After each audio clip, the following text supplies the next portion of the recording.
haters talking about.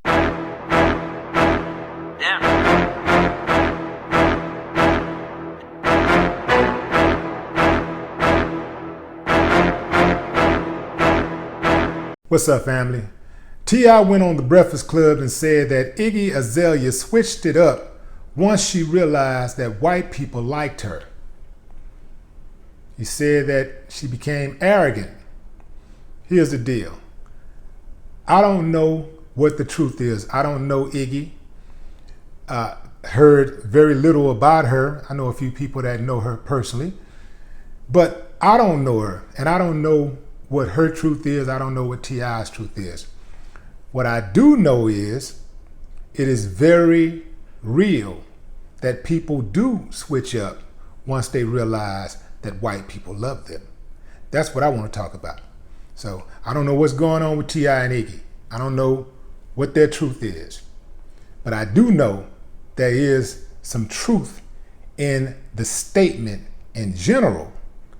People do switch it up once they realize that white folks love them. A number of artists have done this.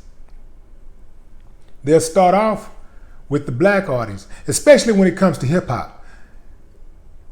It's hard for a white rapper to get started out the gate. But once that white rapper catch on, the white fans overwhelmingly will support them more than black fans or Latina fans. Overwhelmingly. But here's what happens. Typically, when it comes to hip hop, black people have to co-sign an artist first, because white people in general don't believe that a white rapper has the chops until the black audience co-signs.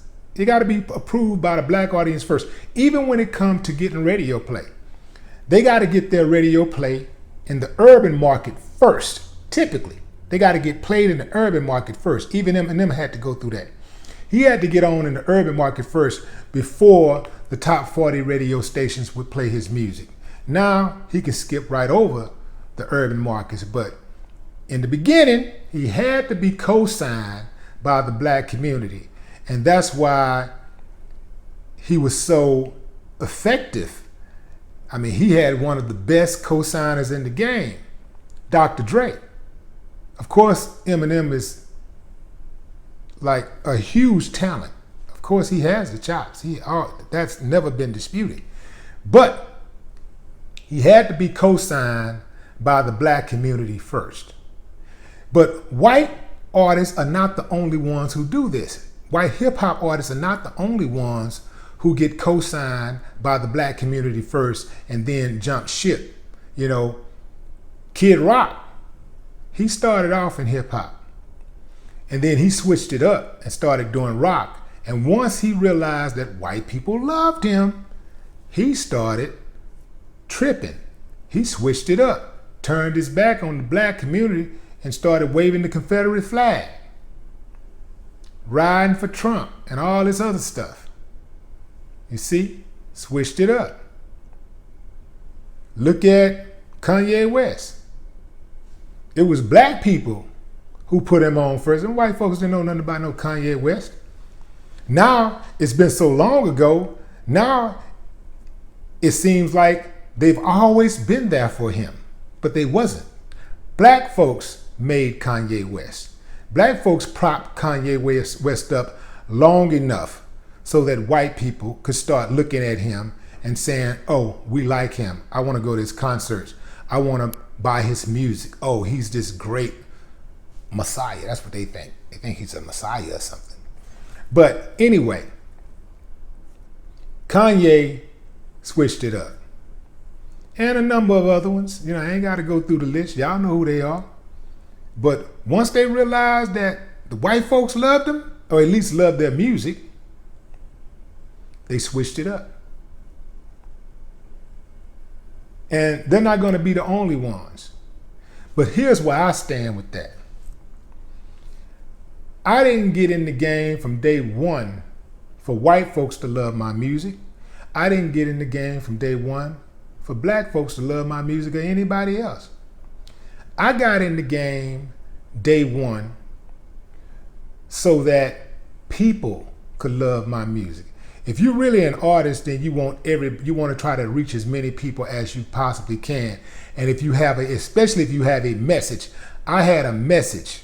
Ghetto Boys had a message, and our message was to speak for those who couldn't speak for themselves. Basically, be a voice for the voiceless. We wanted to talk about serious issues that were going on in the community.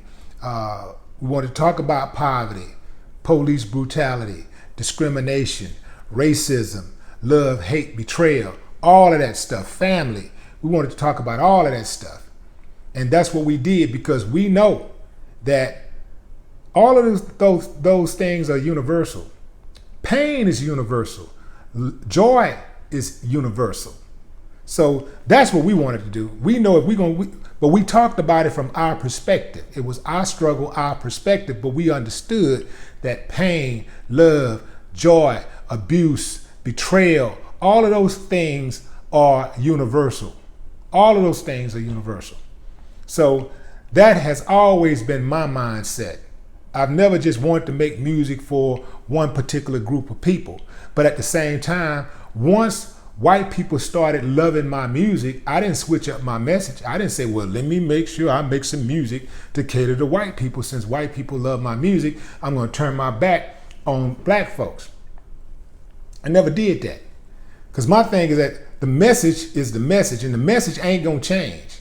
So if white folks was loving my music when I was saying something, why would I switch it up? Why would I tone it down? Now, I think I'm going to continue on the same path. I'm going to do what got me there. I'm a real believer in that. Some people can switch it up because they want more. You know, they want to get more money and more cars, and they want to be big, and they want to get more praise and all that kind of stuff. I was never about that. Yeah, I'm serious about my money, don't get me wrong. I like nice things and all of that. But more than all of that stuff, I like sleeping good at night. And I would never, ever, ever sell my people out so that I can get an extra fan from somewhere else. I ain't built like that. Sold, not for sale. No more talk. What the haters talking about?